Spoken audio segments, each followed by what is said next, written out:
स्वर्ग जाने का रास्ता। महात्मा बुद्ध के समय की बात है। उन दिनों मृत्यु के पश्चात आत्मा को स्वर्ग में प्रवेश कराने के लिए कुछ विशेष कर्म कांड कराए जाते थे। होता ये था कि एक घड़े में कुछ छोटे छोटे पत्थर डाल दिए जाते थे और पूजा हवन इत्यादि करने के बाद उस पर किसी धातु से चोट की जाती थी। अगर घड़ा फूट जाता और पत्थर निकल जाते तो उसे इस बात का संकेत समझा जाता था कि आत्मा अपने पाप से मुक्त हो गई है और उसे स्वर्ग में स्थान मिल गया है।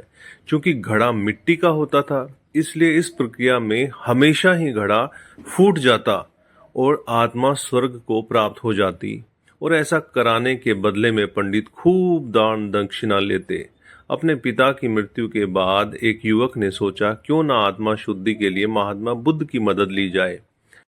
वे अवश्य ही आत्मा को स्वर्ग दिलाने का कोई और बेहतर निश्चित रास्ता जानते होंगे। इसी सोच के साथ वो महात्मा बुद्ध के समक्ष पहुंचा। हे महात्मन, मेरे पिताजी नहीं रहे। कृपया आप कोई ऐसा उपाय बताएं कि यह सुनिश्चित हो सके कि उनकी आत्मा को स्वर्ग में ही स्थान मिले। युवक बोला। बुद्ध बोले, ठीक है, जैसा मैं कहता हूं वैसा करना। तुम उन पंडितों से 2 घड़े लेकर आना, एक में पत्थर और दूसरे में घी भर देना। दोनों घड़ों को नदी पर लेकर जाना और उन्हें इतना डुबोना कि बस उनका ऊपरी भाग ही दिखे। उसके बाद पंडितों ने जो मंत्र तुम्हें सिखाए हैं उन्हें जोर जोर से बोलना और अंत में धातु से बनी हथौड़ी से उन पर नीचे से चोट करना। और ये सब करने के बाद मुझे बताना कि क्या देखा।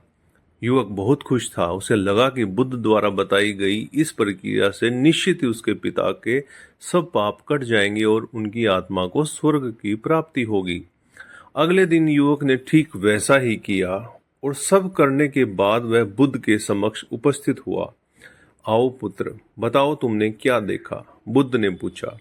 युवक बोला, मैंने आपके कहे अनुसार पत्थर और घी से भरे घड़ों को पानी में डालकर चोट की। जैसे ही मैंने पत्थर वाले घड़े पर प्रहार किया, घड़ा टूट गया और पत्थर पानी में डूब गए।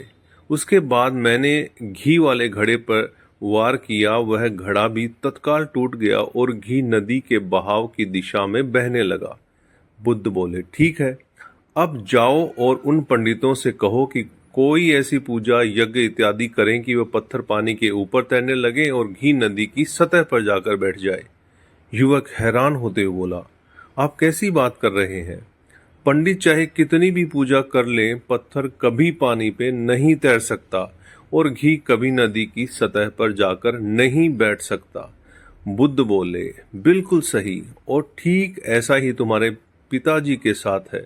उन्होंने अपने जीवन में जो भी अच्छे कर्म किए हैं वो उन्हें स्वर्ग की तरफ उठाएंगे और जो भी बुरे कर्म किए हैं वे उन्हें नरक की ओर खींचेंगे। और तुम चाहे जितनी भी पूजा करा लो, कर्म कांड करा लो, तुम उनके कर्म फलों की रत्ती भर भी बदलाव नहीं कर सकते।